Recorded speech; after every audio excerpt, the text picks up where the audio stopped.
I understand why they don't know it. Look how many people don't know about it, don't know about how to leverage it. And the people that I was around my whole life, they knew nothing about it. They couldn't even teach me if they wanted to. So I understand that you just can't do what you don't know.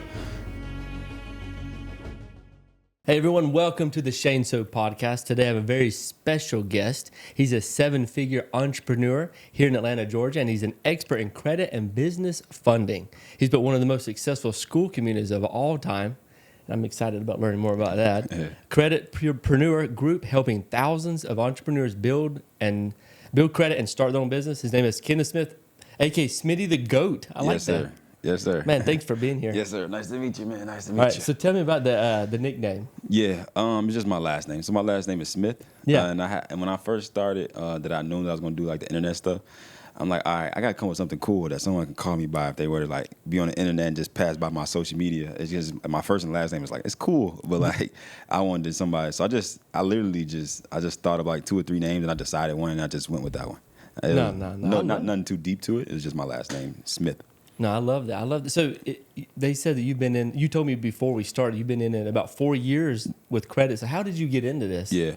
So a friend of mine started first. So he tried to tell me how and what to do. I wasn't listening at first until I came about a situation to where I had to try to use my own credit. So it was bad. I had like 400 credit scores. Like, man, I had a few things in my name that was derogatory. And I couldn't use it. And I started to have to get things in my mom's name, my sister's name. I'm like, bro, I'm a grown man. It's like I got to do things in other people's name. I don't have my credentials together. I can't go get the car I want. I'm like, all right, I got to be able to take care of this thing. So my friend had got information on it before. He got his stuff on clean. He got his stuff built up, and he would start leveraging it himself. And it was an aha moment for me when he got approved for like $50,000 in one day.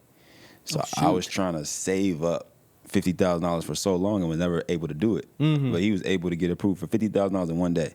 And I had a big aha moment at that moment. I'm like, all right, I've been doing this all wrong. Probably I could have been easily leveraging that a long time ago to be able to, upstart something or start. So like I was wanting to do like clothes or resell shoes or something at that time.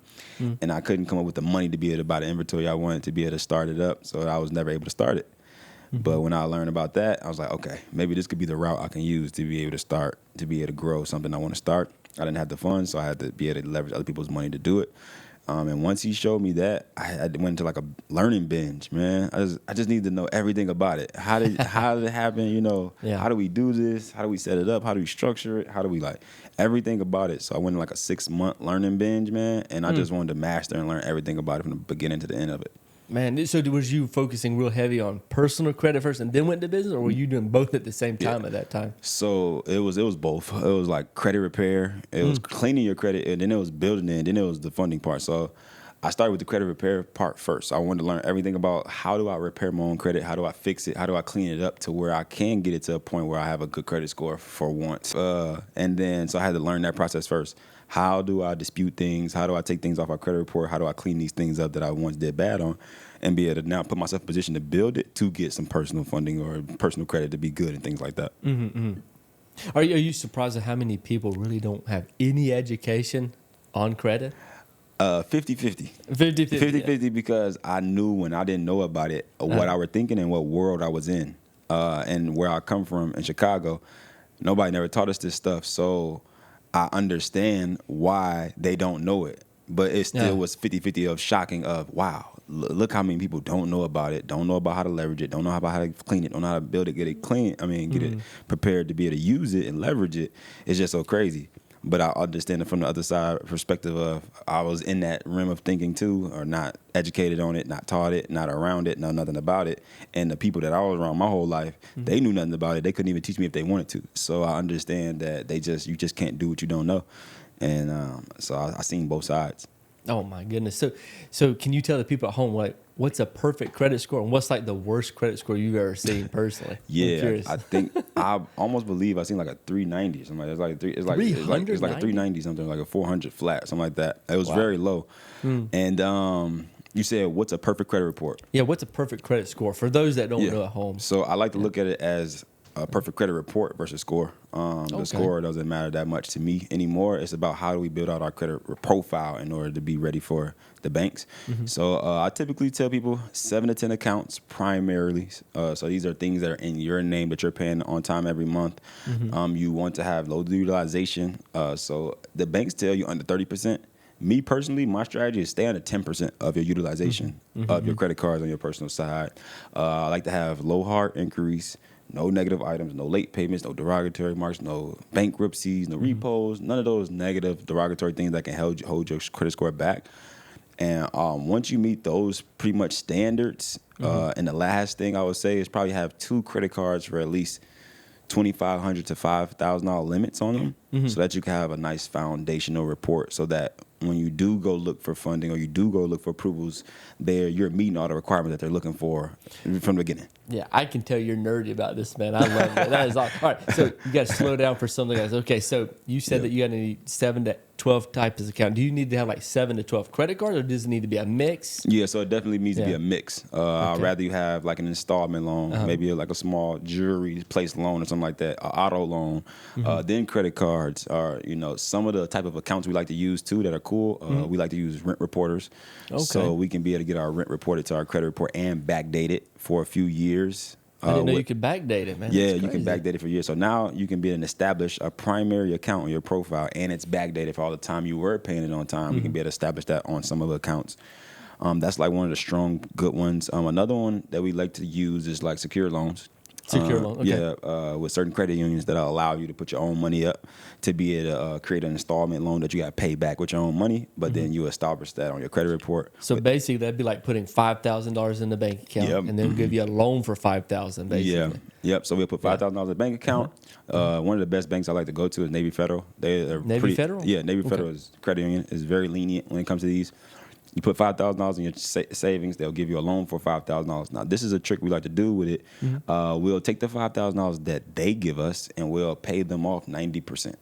And the reason why we pay them off 90% right away in like a few days is because in 30 days, when it reports to your credit report, you look like as though you have a 90% off paid off installment loan on your credit report. That's really good, within 30 days. Yeah. So it's like little tricks and tools we like to leverage. Usually when I've gotten a loan, like let's just say I get a $10,000 loan or whatever, and then it shows full max capacity, then it takes like 4 to 6 months to show up pay down and helps my credit score tinker back up. That's a great one right there. I like that. Yeah. Okay. So those are good type of mixture of accounts you can get to be able to build it properly. Okay, can you explain for everyone what is credit utilization? Yeah, you were like pop, pop, pop, pop. Yeah. So, and is that as a whole or per loan, like per credit card? Got you. Yeah. So loans are not typically integrated into your credit utilization. It's literally going off your credit card. So how much you use on your credit card is your utilization. So if I had a $10,000 credit card, the banks are telling you don't use over $3,000 of that, or we're going to start penalizing you on your points on your credit score. So I like to say if you can stay under 10%. Under 10, okay. Yeah, under 10% of that. So if we got a $10,000 credit card and we use just 1,000 of it, if you're using less than that, I'm okay with that. Like when we're going to look to get approvals, we want to stay under the 10% because I've seen better odds of approvals get approved once you have a lower credit utilization. So your credit card utilization is just how much you're using off your credit cards from your limits that you have. Okay.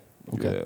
And then now I know some guys, I have a bunch of certain credit. I have a Delta card, for example. I get points. Do you do any of the travel hacks and all that stuff too, or just mainly focus on just the credit part? So I just leverage it. I just run my life through them though. So one thing I do is I run my life through my credit cards. I never spend cash ever again in life. Would I spend cash? Because I don't get nothing in return off every dollar I spend. So I even if it's a piece of gum, if it's my light bill, car note, whatever I could pay off my credit card, I'm paying it because I get something in return off every dollar I spend. One cool trick I like to leverage with my business American Express credit card is, you run ads on our gold business American Express business credit card, you get 4 times the rewards points. Yeah, that's fine. So as you're spending so much, you're going to spend advertising dollars or marketing on your business. Man, I have gotten so much money off my American Express card. Bruh, like I think I had like 2 million rewards points. Oh my Yeah. gosh.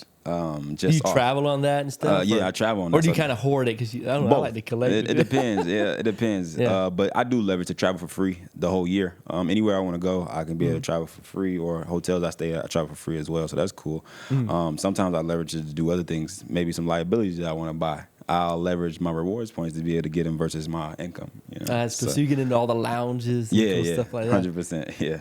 Okay, I'll go to credit pair real quick. Yeah. Okay, I'm going to jump all around because I love credit stuff, honestly. Okay. I feel like it's a nerdy world and not many people do it. Yeah. And it's important. They don't teach anything about credit, how to get a loan in school. It's very important what you're teaching, man. Number one thing. So what is the most common thing that you see on someone's credit report? You're like, I knew that was there probably. Like, it's usually there. What is that? Either somebody has a collection or a late payment. One of the two. Okay. If I can almost look at the 100 reports, then about 90 of them are going to have a collection or a late payment on it. Yeah. That's what I've been seeing a lot. Are those fair? I heard late payments are the hardest thing to get off. Is that true? Is there, well, other than bankruptcy or something like that, but like, what's the hardest? Bankruptcies are easier to remove than late payments from all I've seen. Wow. Late payments are hard. They're very hard. They're very tedious. Man, you're going to struggle, have a struggling war to be able to try to attack those things. Yeah. Yeah. So now my process is if someone has late payments, especially multiple of them, you got two options now. I try to push people to. I use a consumer law attorney. All right, I'll take these people to court. I'll leverage their expertise and what they know about, inaccuracies and being able to, make them apply by the law versus things they report on our credit report and try to, trip them up that way and go against them in that capacity. Or sometimes it's a conversation about removing the whole account. Remove the whole account. Yeah, because it's like you're going to struggle trying to remove these things, and it takes so long for them to just fall off themselves. You will be better off like losing the account and the history of the account and removing the late payment and just building on top of what you have besides that late payment versus trying to attack the late payment over and over again. You're not getting nowhere. No, that makes sense a lot. Yeah. So let's have two scenarios, okay? You got a kid that he just turns 18. He has no credit. What's the top 5, 6 things you would say, hey, do this, this, this, and this now to get started? Yep. I would definitely go get like secure credit card. So that's putting on your own money, whether if it's 200, 100, 500. You got to start establishing something on your credit report to start building. And then you want to get credit builder accounts. So they got like Credit Strong, Kickoff. They got like the players loan I was telling you about. They got secure credit cards. They have credit accounts like Tomo. So basically, these type of accounts is what you can leverage to use your own money for credit building purposes. So I could put my own $50 up. I could put my own $100 up. I could put my own $500 up to be able to establish an account, and I just pay off a monthly payment to where they'll leverage that as my payments on time for this account to be able to build my credit report up. And the next thing is if you could find somebody in your family to be added on as an authorized user to their credit card to be able to enhance your credit report 30 to 60 points and get some type of history, leveraging your mom, grandma, uncle, or cousin, anyone that if you can have access to someone who has good credit, that can help you get leverage from all the benefit that they did that was good. They can add you on as an authorized user to be able to help you benefit as well. I think that's very vital to what I'm like going to do for my children. All my credit cards, I'm going to add them on as authorized users. They're going to have a pretty, pre-built score already before they even turn 18, If let's just say my mom, she adds me as an authorized user and she has a bunch of debt on that credit, will that pass on to me too, or just the length? So that utilization definitely passed over to you. Okay. So you got to be careful. Choose. Right? Okay. Be careful in choosing who you decide that you're going to get on an authorized user with, because yes, their credit card utilization reflects on your credit report every month of what they're using. So if the banks is going to, or the credit reports are going to penalize you for high utilization, you're going to take that hit too, just as well as them on your credit score and credit report, because you're reaping the benefit of everything they do on that account and card. So if someone uses 50% of their limit, do you take the credit hit too, right with them? Okay, so you want to find the most responsible person in your family and say, hey, add me on the card and don't spend on it, right? Keep me under 30%. Okay. 10%. All right, what's some other things that you say, hey, keep doing? Yeah, once you establish that, man, it's just keep paying, put everything on auto pay. That's the number one thing that I've seen a lot of people make mistakes with. They don't put it on auto pay, and they're trying to start up multiple different accounts, and then they forget, or they may can't pay it or not. But like I be seeing more than not, people forget about this specific account that was supposed to be paid on March 1st, and now become 30 days late, and they like I just forgot. Well, if we just make sure we put everything on auto pay, that we don't have to have our conscience worrying about it all the time or forgetting. If we do forget, it's already getting taken out of our account. So always have the money in your account. That the minimum balance, at least minimum, that could be taken care of out of your account and take care of your minimum balance to be able to make that payment on time, auto pay it. So we don't have to worry about those accounts anymore, or forgetting or making a mistake of getting late payments because we forgot. Okay. No, that's a good point. And I had a random question as you were talking. Yeah. So I've heard people I've traveled and I hear each person has their own thing. Okay. But they're not all like credit experts like you know. Yeah.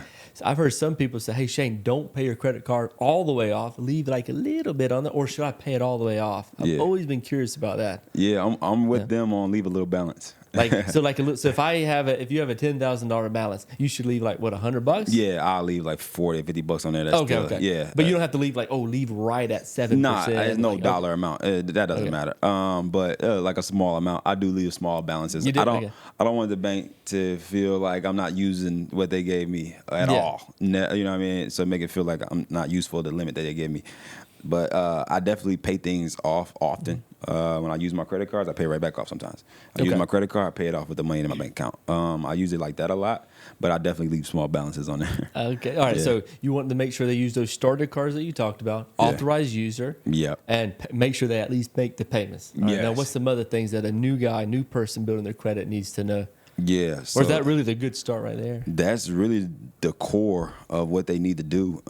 If they can build off of that and not get late payments and not have things going collection, man, they on a good start, because credit reports, when you start building and doing good with one or two accounts, they start you off in the green. You start off in the 700s if you've never had anything negative that's reporting, and you have all this good history from if you got a card and you got like the credit card and you got this like installment loan. It's like, okay, you got 3 accounts that you're paying on time every month and they're all good. They're going to start you off in the green with a 700 credit score. So as long as you can maintain those on-time payments of those accounts and keep building different type of accounts on top of it with a mixture, then you're on the right track. You're on the right track to having a great profile and ready to be able to use it.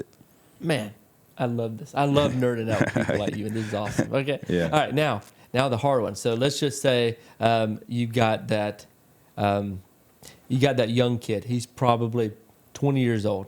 He got a little bit of college debt. His credit's not the best, probably in like the 500-600s. He don't have late payments necessary, but he just hasn't he's just kind of struggling. What would you say? Hey, look, this is what you need to do to fix that. Yeah, so we leverage AI softwares now.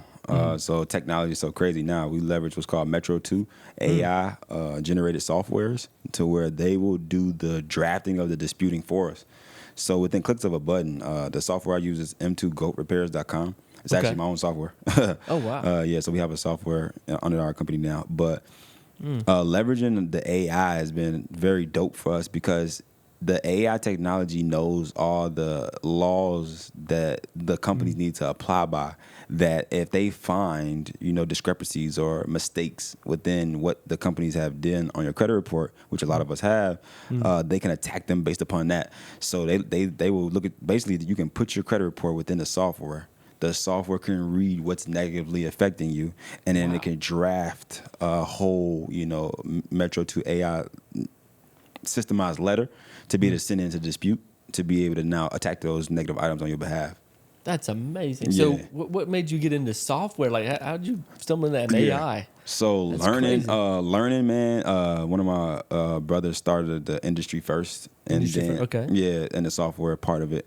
So we were using other people's software at first when we got in, we didn't know about, and then we just started learning more about business, bro. Learning about business and started learning about owning things and learning about, understanding that if you could be the source of something like that, and people, you have a big following, it's like you can get people to be on your own software versus someone else's. So he got into it first. I just leveraged his relationships and developers to be able to also build me out one as well. So he built one, so both of us have one. His is his name and mine is mine. But he basically just gave me the contacts of the developers and said, hey, these are the people I use to, draft up this software. And then now we leverage it for the public to be able to use, or our clients or our students that we teach about it, or people in my community, we give them this software to be able to leverage to use, because people don't know what to do and how to do it when it comes to cleaning our credit. Man, so you've helped tons of people. You have like a large school Yeah. program. What's the name of your program Yeah. and your school community? So it's called the Creditpreneur Group. Creditpreneur Group. Yeah. So it's all about helping people clean their credit, build their credit, and get access to their first $20,000 credit card. So I just want to teach them all the tools and all the things and the processes and the step-by-step blueprints of how could you guys clean your credit up, build it, and then at least get your first credit card in here. And whatever tools or information that I know that I can provide to you all to be able to get that fulfilled is what I give them in there. Yeah, one thing I think is neat, since I've only been doing kind of like education stuff since June, so I'm very new to the space. Okay. But getting into it and seeing everyone else's issues and problems and that has helped me even learn even more. Yeah, I assume 100%. you've done the same, right? Yeah, 100%. Yeah. So you see some crazy stuff. And this is a random weird question. Yeah. What's the most inquiries? Like when someone checks your credit, what's the most inquiries you've seen at any given time on someone's credit I report? think it was like 80 or 90. Wow, that's crazy. Yeah. And are those pretty easy to knock off most of the time? Yeah, or? most of the time those are pretty easy to knock off. Leveraging the software, or we leverage CFPB, Consumer Financial Protection Bureau, with certain USC code laws. But yeah, man, the most times I've seen people have the inquiry problem is always when they go to car dealerships.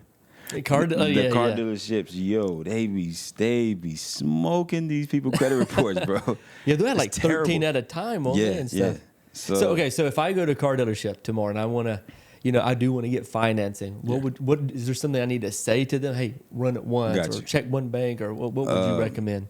This is what I recommend. I don't ever go to a dealership first. Yeah. I will never, ever in my life walk into a dealership first anymore, because I don't like how they operate, and they don't seem to be on your side when it comes to your deals. They just want to get stuff sold. Yeah, right? They're just ready to get a sale, versus give you the best deal for your buck or, for your usage. So what I do is I like to get pre-approvals for credit unions. Okay. So I like to get small credit unions and pre-approvals from them, and have me a pre-approval amount first. Revert back to my favorite bank I love, Navy Federal. They'll give you a check. So they'll give you a check for how much you're approved for the car. So let's just say $50,000 auto loan that you got approved for. You can come pick the check up from the bank. I take the check, and now I'm going to the bank and I'm saying, okay, hey, I don't want to go through all the sales things, psychology things you guys got me going through. Look, this is my check. I'm going to pay for the car in cash. Like, whatever car I want is going to be for this amount. This is what I want. I want that car. Can you give me that car and finish this process? And I'm done. So it helps with credit and helps with negotiation. Yes. Out the door, too. And time, yeah. Yes. I'm in here for 30 minutes, 10, 15 minutes, and I'm out of here. I don't need to be in here for 4 hours signing all these different paperwork, putting my credit through all these different things. I got my pre-approval. Here goes the check. This the car I want. Bam. I'm done, and I'm out of here.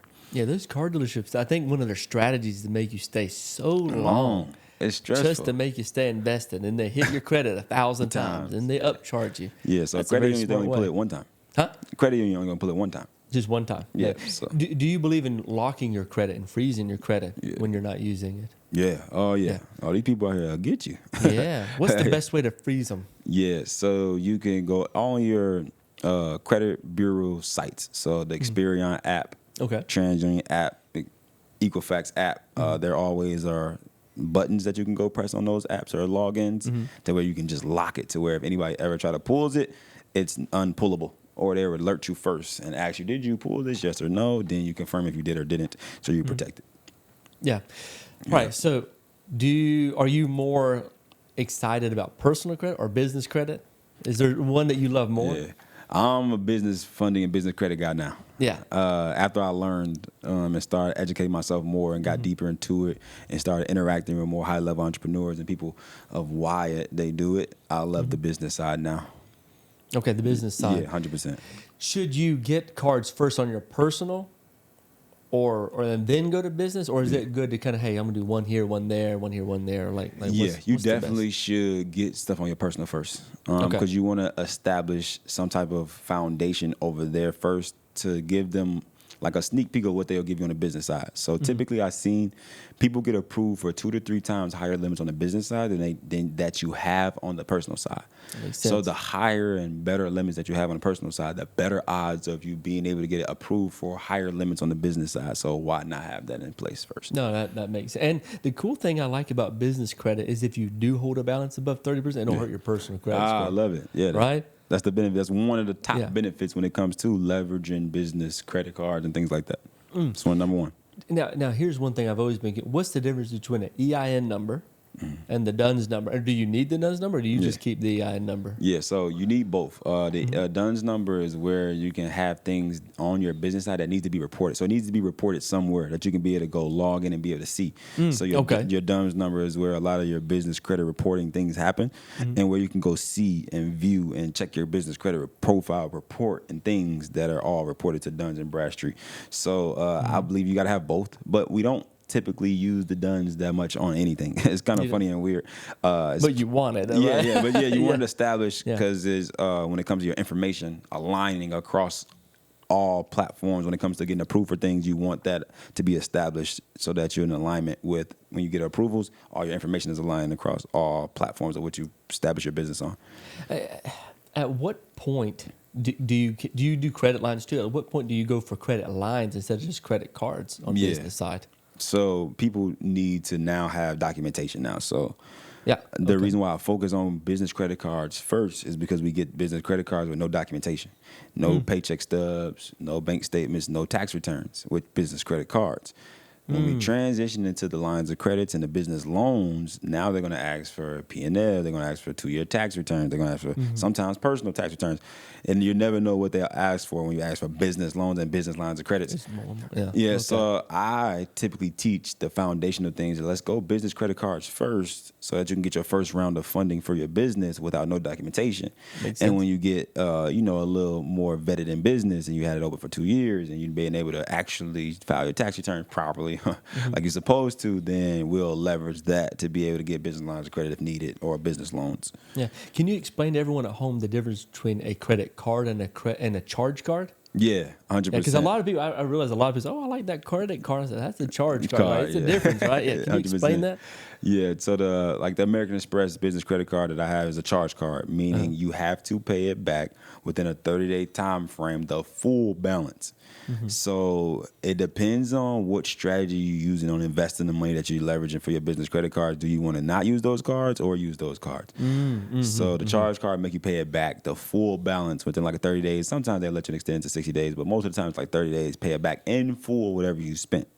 The ones that we love to leverage and really use is the revolving credit cards, meaning if I spend $10,000 off my business credit card, I only got to pay the minimum balance of $50 a month or $100 a month while I'm leveraging and investing with the $10,000. So, that's the difference between those two. Okay. And at what point, or is there a way that you can get like no personal guarantee loans, like credit lines and credit cards? Is that or is that a different type of structure? Way big difference of a type of structure, and it's way harder. Some people on the internet I'm seeing that they kind of like bring it up and say that they can do it, but truthfully, it takes a lot of time. It takes a lot of building. It takes a lot of structuring. It takes a lot of trade lines in your business name. That's like the net 30. That's just the beginning. And it don't even matter if you got a lot of those. You got to be able to have like 25 to 30 trade lines on your business credit profile reporting before they'll let you eligible to get approvals in your business name, EIN only, with nothing to do with your personal. So that's why we teach you that on the back end, but we want to be able to make moves sooner than later. So that'll take you like a year. You know, to build out if you want to structure that properly before you can be able to get something in your business name, strictly in your business name, EIN only. Yeah. The majority of your clients, are they usually personal or business, usually when they're coming for you to kind of get you consulting and talk with you? So I use the personal guarantor route. So it's kind of like both. It's like you need to leverage your personal credit to get the business funding you're looking to get. Makes sense. So you got to clean a personal credit or you have to have good personal credit. There is no way around it when it comes to my strategy of getting you funded for your business because we leverage what's called personal guarantoring to be able to get the approvals on the business side. So if your personal credit is bad, we're not going to be able to give you no approvals. Okay. So most of my audience are usually business owners. So if I'm a business owner, and let's just say I have 3, 4, 5 years, or at least 2 years of tax returns. Okay. I have maybe a few credit cards on it. How am I going to get some credit lines? And which banks do you recommend? Is the Navy Federal again? Or no? No, business lines of credit, I go to the big banks. So like Chase, Bank of America. And then now it's a different ball game now, though. Okay, now we can be to reach our $500,000 mark when it comes to funding. $750,000, $1 million in funding for our business. Because now I'm going into the bank and I'm asking how I like to do it. Me personally, I like to ask for two or three products now. Now I go into the bank instead of just asking for business credit cards. Okay, let me get a business credit card and a line of credit, and I might even get the loan too.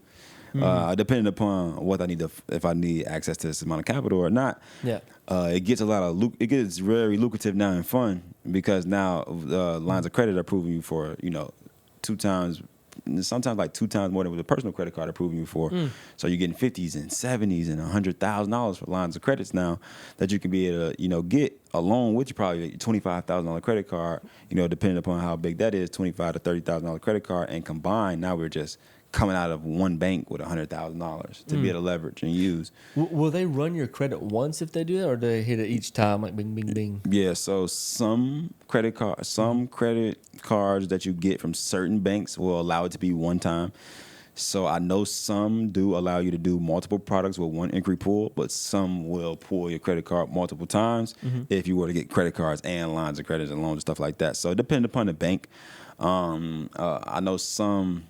They all always are different, never the same. But I know some of them let you get like 2 credit cards for one inquiry pool, or you can get a credit card, a line of credit, and a loan for one inquiry pool. And some of them will let you get 3 inquiries for each product you pull. So it's just all about asking the bank, does this per product pull my inquiries, or is it going to be one pool for multiple products? Yeah, and I'm trying to think, because when I was first getting business like credit lines and stuff, they ran my credit. And they didn't run it for like another 6 months. I could come ask for random stuff. Is that still the case? That's been a long time since I've done that. So some banks will allow you to do that. So like I know American Express sometimes do that. American Express? Wow. American Express will allow you to get multiple products within a 90-day span because you already pulled your credit and how good it was for you to be able to get an approval, and they won't have to pull it again. But it's just about asking your specific lender or bank, is that okay or not? And they'll let you know, hey, no, you get another product, you're going to get another hard pull, or within this time frame that you'll be able to still get more products within our bank without another hard pull because we already seen your credit report. Okay. Now, I've heard that there's like a certain way that you can go to the bank and just have certain things set up. For example, I don't know, and you tell me, okay? Yeah. My one friend, he said, Shane, take $10,000, put it in an account, wait 3 months, go back, and like you know what I'm saying? Is there like a certain process or strategy or best case scenario that, hey, this is the moment you go and ask for that business line of credit? So it's not mandatory, but if you're looking for the best approval odds, the more strategic things you do like that, the better odds you'll get higher approvals when it's time. So it's just relationship based, man. It's like, okay, if you have been with us and you had put $10,000 or $20,000 in our account, what I like to do is I like to open up business checkings and business savings. I like to open up the personal checking and personal savings, and I'll get a merchant account. And then I'll put a deposit in there. So now I have 4 or 5 products inside the bank, and I have money inside the bank that are deposited. And now when I go ask for money, I'm in a better position and have a higher approval odds than a person who just has a checking account with $25 in it. Yeah, that makes sense. You know what I mean? So it's like it's more so like, oh, this person is doing more business with us. They're more likely to work with us long term. They have more products inside our bank, so our internal banking score can be risen. So if you don't know what an internal banking score is, it's just how much you use the bank account. It's based upon how much money you have in the bank account. It's based upon how many products you have within the bank. So if you can raise your internal banking score, this will increase your approval odds when it comes to the banks a lot. Because they're looking for you to build more relations with them inside their bank. And then the more relations you build with them, the more likely they'll extend more, approvals with you, whether it's auto loans, mortgages, or credit cards, or lines of credit, things like that. Okay. So you have a young guy. He's maybe 20 years old. Yeah. And he's got 2 years tax returns. And he's like, I want to go nuts on this. Let's just say he makes like 30 grand a year. He's just a young guy, Yeah. And what do you believe that guy could get in lines of credit? Do you think it'd be 50? You think it'd be maybe 20? Like, what do you think? I know that's kind of hard to guess because it depends on the. Let's just use J.P. Morgan, for example. Yeah, so he can be able to. If he got 2 years, he got the credit score, everything, he still can accumulate $500,000. $500,000? Yeah. And do you ask, hey, look, I want a $500,000 line of credit unsecured? No. So it would be strategic. It wouldn't be from one lender. So it wouldn't be. You did say Chase, so maybe rephrase that. From one bank, we just get what they would give us. So it looks as though, because right now we're getting anywhere between $40,000 to $80,000 limits on one credit card with Chase. So let's just say on the lower end, a $50,000 Chase credit card, he can double dip his products and get two of those. So he can probably get around, I would say, $80,000 to $100,000 in credit cards with Chase with one inquiry pool. Then if he got tax returns, we're going to get a line of credit too. So I'll say we get another $50,000 in that area. So we probably at like $150 already with one bank. And then what I was saying was what we could do was we can go to different banks. Now that's where I was going, where you can be at an edge on $500,000, because if I go get some credit cards, lines of credits, and loans from multiple different lenders and banks, I can accumulate a stacking method to where I can be able to get a large amount of money. Should you try and do it all within the same time period, or is it better to do it like every month or like every 6 months? I guess it's periodically when you need it. So like I don't like to say, oh, let's go to 10 lenders and get 10 credit cards today, tomorrow. Nah, it's just like as you need it based. If I don't need $750,000, I'm not going to get $750,000. Like if my project or what I want to invest in or things I want to invest my money in is about to cost me $50,000, I might go get $100,000. I might go get $150,000. I'm not going to go get $750,000. So I guess it depends on how much money you need now, and just go based upon that. And then I like to spread it out sometimes though. I wouldn't get like 10 different lenders at one time. Maybe 2 or 3 here. Maybe wait a while and get 2 or 3 more or something like that. That's how I really would spread it out strategically. Okay, now I'm going to give you another. I'm just throwing out all this nerdy stuff at you, because it's always. So let's just say that there's a guy mid-30s. He owns an insurance company. He has $80,000 in personal credit card debt, and he's maxed out. Yeah. What would you recommend? Say, hey, would you be trying to get him business credit to move it over there, or would you try and get him to somehow get a quick loan, or like, what would you say? Hey, dude, do this strategically. Yep, the kind of what you said a little bit. There's 2 routes to that.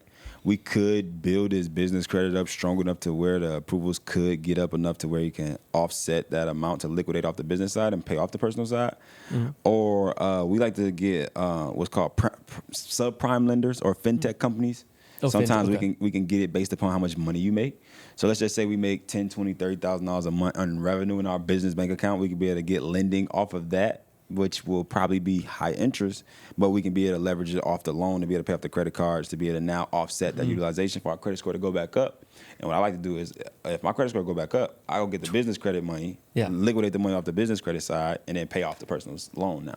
Okay. Yeah. You get what I'm saying? So you gotta strategically move the debt around to where it's not penalizing you if you can. And those are the strategies we can be able to try to do if we can. If it's applicable for you to get to do it, cool. But if not, we're gonna have to pay those things down.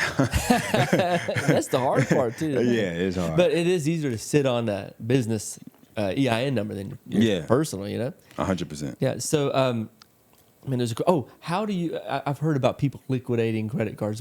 Is there any kind of neat little strategy? One of my friends, he said, Shane, I buy all these gift cards, and liquidate the cards, or sometime I don't know. They have a bunch of credit. What do you recommend for that, or do you just say no? I don't do that. Yeah. So I don't do it at this stage I'm at now. I don't need to. I just use credit cards for everything. But I have access now to a liquidation company, which would do a done-for-you service, but they charge. So they're going to charge you a percentage, probably like 5%, to be able to do it for you. And the method that you're talking about, it's a method called manufacturing spending, where people were doing it like we can go to Dick's Sporting Goods and spend $5,000 on equipment and be able to do like a return, and the return will go and do a split payment method. So it sounds like a lot of work. Yes, it's so much tedious work, but some people be like, well, how is that possible? It's just a split payment method. If I go to a store and be able to use half on my credit card, half on my bank account, I can be able to do a return, and then I'll do the whole return onto my bank account to where the money becomes available in the bank account instead of on my credit card. And then you can either pay it back off, or you can be able to. So were you born in a wealthy family? Nah, man. No. Nah. My father passed away when I was a baby. My mom, in the middle of us growing up, had gotten some trouble. She went to the feds for some years, and I was with my family, like auntie, my grandma, and things like that. And then I wasn't like homeless. I wasn't like poor, but it was just like barely just enough. You know what I mean? It was just like enough to pay the bill, to eat, and take care of the bills, and then that was it. It was nothing more, nothing less than that. And that's kind of like where we laid when it comes to our family. And what made you overcome that to try and be something? Because clearly you're successful now. How old are you, man? Yeah, I'm 31. Man, you're young. Yeah. Okay. Well, what made you overcome that? Was it a certain mentor or a moment, or was it just luck? What was it? Yeah, I don't want. It's definitely not luck, but right place, right time. Yeah. Because man, I was in a comfortable state where I was in Chicago, and it's like I was just doing what the normal was, that we knew what to do, what we thought was the thing to do in life. Was my grandparents worked for 40 years in a row, worked a job and retired, you know what I mean? Yeah. And my mom started working her job, and she was just about to retire, and everybody was just doing his thing. And I came across, I told you my friend that I told you about earlier, you know, he came across getting a mentor, and that whole concept of learning from someone at a high level of already doing the things that you're trying to do, Yes. to be able to, you know, get that information, to be able to implement, to be able to do the things that you don't know how to do. So he did it first, and I'm so glad he did it first, because then it rubbed off on me to be able to see some things that was going on and get, you know, weary of what's going on and understand, like, hey, maybe I can go learn these things too and do these things too. And it put me in position to go start searching for this stuff. What is a mentor? You know, should I pay somebody thousands of dollars to learn from them? Man, what is that? You know what I mean? But it was a proof in the pudding concept. It was like he did it. He learned the information. He came back. It worked. I seen it with my own eyes. There's nothing else. You became a believer. Yeah. It's nothing no one else can tell me about paying a mentor to tell you some information and doing the thing that he said to do, because I seen it with my own eyes. Him do it right next to me as I wasn't listening at first until he came back with the result. You know what I mean? And then like from now on then out, my mindset was just a whole complete 360, bro. I started looking at everything way different. I started looking at the way I wanted to grow in life, the way I wanted to do things. I started just really understanding there's people out here that know what to do and how to do it. You just have to get either around them or get their information of what they have that got them to where they are and be able to replicate that or be able to use it in your life some type of way or form. And it just would make life so much easier, man. So I did that. I did that for the next 4 or 5 years, and here we are. Man. Yeah. Yeah, so it's important. You're actually saying what every successful person I know, except for drug dealers, you know, but every successful person that I know, they always say you got to put yourself around those elite people. It's important. How important to you, other than just mentors, but putting yourself around like-minded people? Yeah. Soon as I understood that concept, I moved from where I was within like 60 days. Really? Wow. Yeah. I came to Atlanta. I saw the environment of people like at events, people meeting up to eat and they're just talking about business. People doing like conferences, people doing like business like little meetups in like little conference rooms, people doing teaching classes, and people just doing all these things. I'm like, I never seen none of this at home. I'm like, all right, if I want to grow, if I want this to be my reality, if I want to get next to the people who are at a high level and millionaires and multimillionaires, I gotta be here. Got to be around it. I went home, man. I thought about it for about 2 weeks. I decided then and there I'm out of here. It was just so crazy that I came to an event in Atlanta, and I bumped shoulders and I met with over 50 millionaires within a week.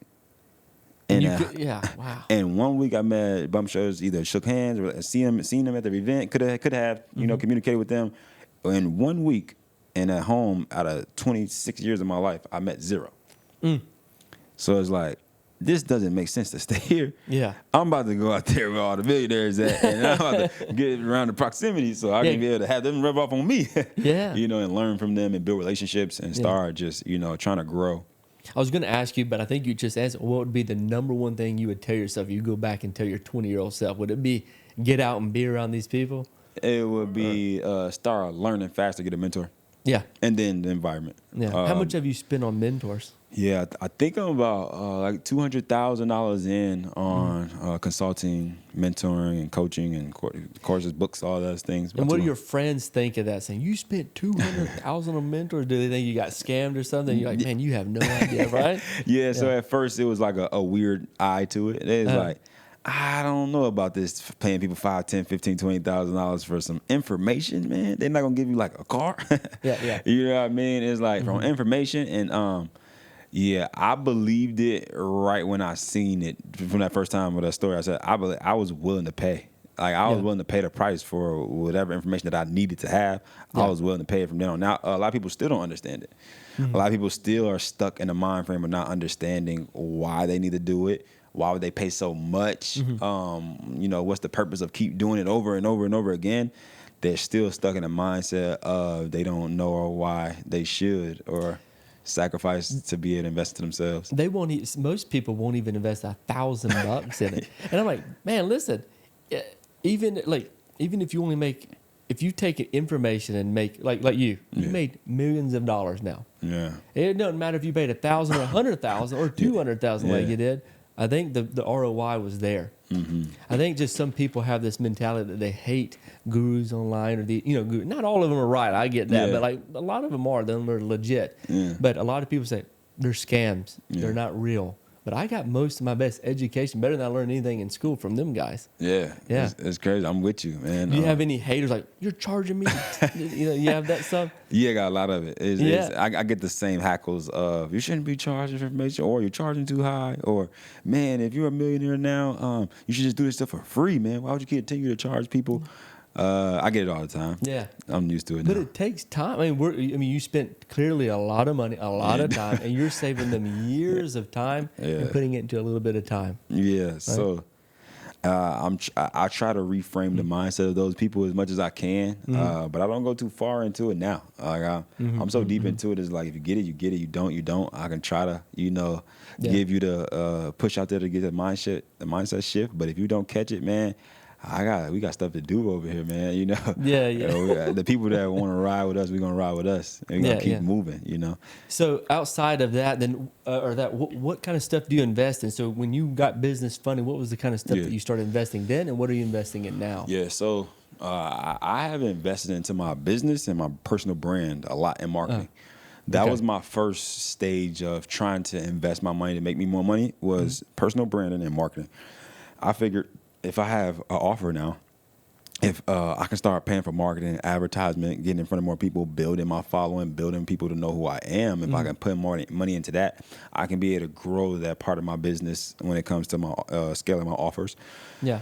And so a few things I invested into now, domain sites. I have a partnership where I invest into domain sites with a partner of mine who's really cool, man. I had no idea anything about that. Yeah, an 8-figure earner has a whole business model with that I invested into.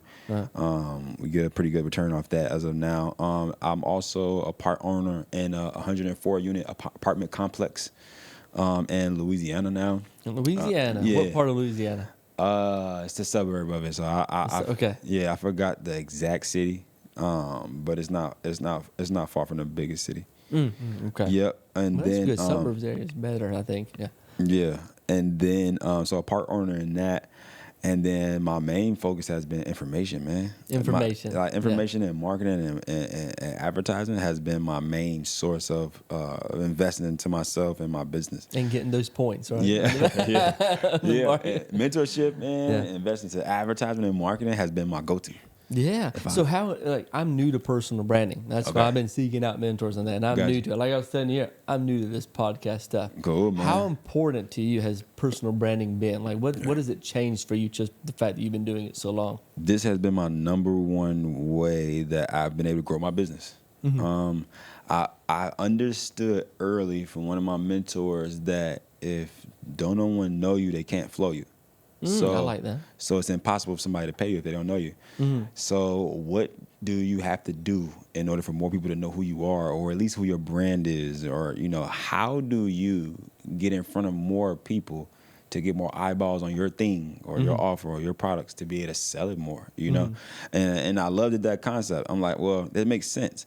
If I have a website and 1,000 people come to it per month, the first thing I do to double my money is how do I get 2,000 people to go to my website per month instead of 1,000? Right. Yeah. If I double my leads, I'm gonna double my income. So I love that concept, and I understood it right away when he said it. And I was like, this makes a lot of sense. If 10,000 people see my website versus 100 people see my website, I'm pretty sure I'll make 10x the amount of money. So what strategies do I need to do, or what do I need to do and to put myself in front of bigger audiences or bigger platforms, or leverage social media, or what do I need to do in order to grow my brand, get more people to see who I am and what I offer and what I can help people with. In any way that I can be able to do that, I'm willing to be able to do it. Yeah, and the fact that you're doing it, you're making people be aware that there is credit consulting and it helps people. Yeah. So tell me about some of the people that you don't have to tell their names, but like, Yeah. what if you say, hey, I helped this lady fix her credit, she was able to buy a home or something? What's some Yeah. stories that you've heard and you're like, man, that makes me feel good that I was able to do that? So many now, Yeah. because I got thousands of people in my communities now. Yeah. Bruh, the last one was very, very kind of like touching to me.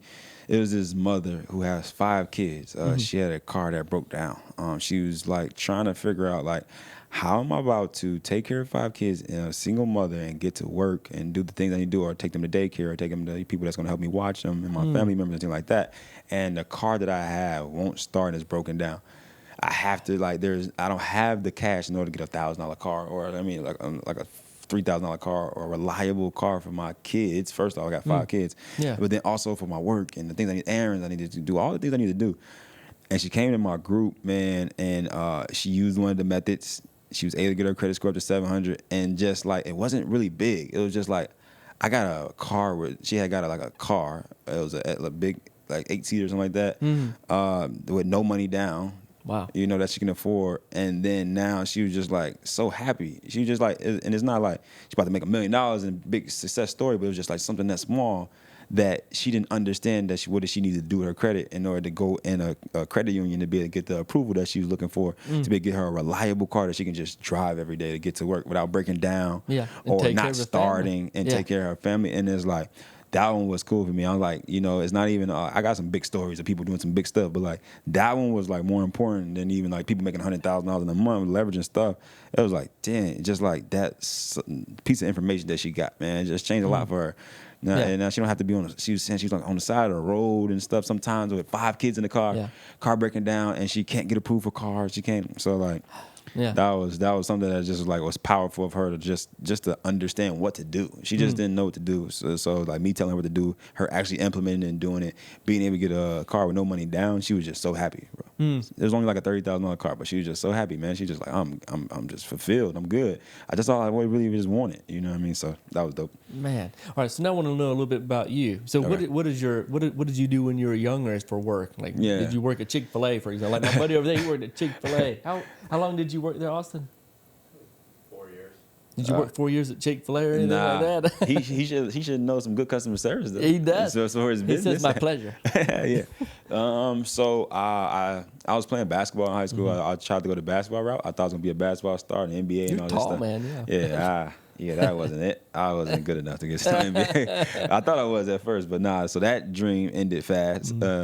So I was really good though my whole life. I was like the starter on all my teams from little age to high school. We was one of the top teams in high school in Illinois too. But right after that, I went to like a college in Iowa. It was like this D2 college, and I dropped out within like 3 months. I hated school and college. I hated it. Like it was like I just couldn't get. That lady, she said for me to draft up a 15-page paper, and I tell her I don't know what I'm about to write for these 15-page paper. So I just didn't like it. So I quit that, and then I was trying to figure it out, man. Oh man, it was not good. I was jobs, factory working jobs, bro. I was trying like flipping iPhones. I was like, people were breaking their screens. I was replacing their screens and fixing that. I was doing that for a little bit. Crazy, yeah. I was reselling shoes, getting them at a nice price and knowing where. Like the Nikes and Jordans and stuff like that. So I was reselling shoes and trying to get profits off of that, which wasn't a lot of money that to really live a life. You know? Like a side hustle thing. Trying that and back and forth between those type of things and work, but I never could gain no traction to be able to grow things.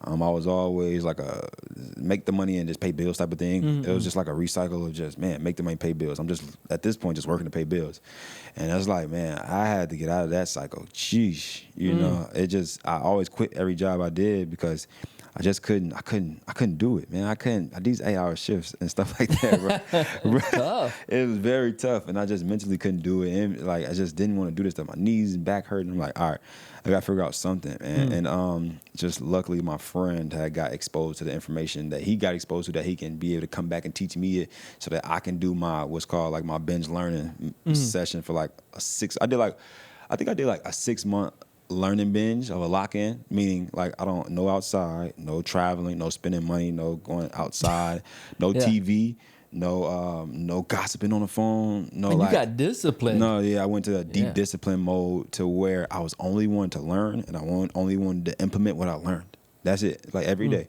I wake up. I don't want to do anything else. Like I went into like a binge of that for like 6 months. And then once I came out of that and I seen the type of result and how fast it happened because I was just so laser disciplined and focused, I'm like, if I could just continue to keep doing this, man, I seen what was going to happen before it happened. I'm like, if I continue to keep doing this, there's going to be nothing that I can't do. Oh, man. You know what I mean? If I can keep learning new ways to do things, new ways to invest, new ways to, create revenue for myself, keep implementing at the rate that I'm implementing and it's fast and it's now, it's like, man, it's literally, I don't feel like it's nothing that I can't do anymore. One thing I'm hearing from you, you have an I can do it attitude or how can I do it attitude, not I can't do it. 100%. So where do you see yourself in 5 years? Do you have like a 3 to 5 year goal? Yeah, so in 3 to 5 years, I would have had enough people in my community, over 10,000 people, to where I have taught them the leverage and other people's money's methods to where I can come back and I can do like a group thing. I can be able to say, okay, I taught 10,000 people how to get access to their first $100,000. All right, let's all put up $10,000 into a project together. I'll be the leader of it. I orchestrate it. I put all the pieces together for us. You guys come with your small investment to be invested into something, an asset to where we can go get some hotels or we can go get some skyscrapers. Like, how could I leverage my expertise and the way that I taught them to be able to get access to money, to be able to now come together as one project, to be able to obtain something to where everybody can be able to benefit from it and everybody can be able to, have some type of, assets under their belt in some type of way or form and build off of that. Because I know it's the next problem that my ideal customer has once they get their credit together and they get access to some funding is they don't know what to do with it to leverage it to make them money. So now I'm trying to solve that next problem for them by, using my expertise and my relationships to be able to bring that back to them, to then they can invest into things with me and we all can be able to get, some. That's an interesting idea. Do you do any like in-person events right now or is it all just virtual? Or how does it work in your group? Yeah, so we don't do any conferences anymore because the ones that we did didn't make any money. So I'm going to be transparent to say I'm not trying to lose money just to host events. You know what I mean?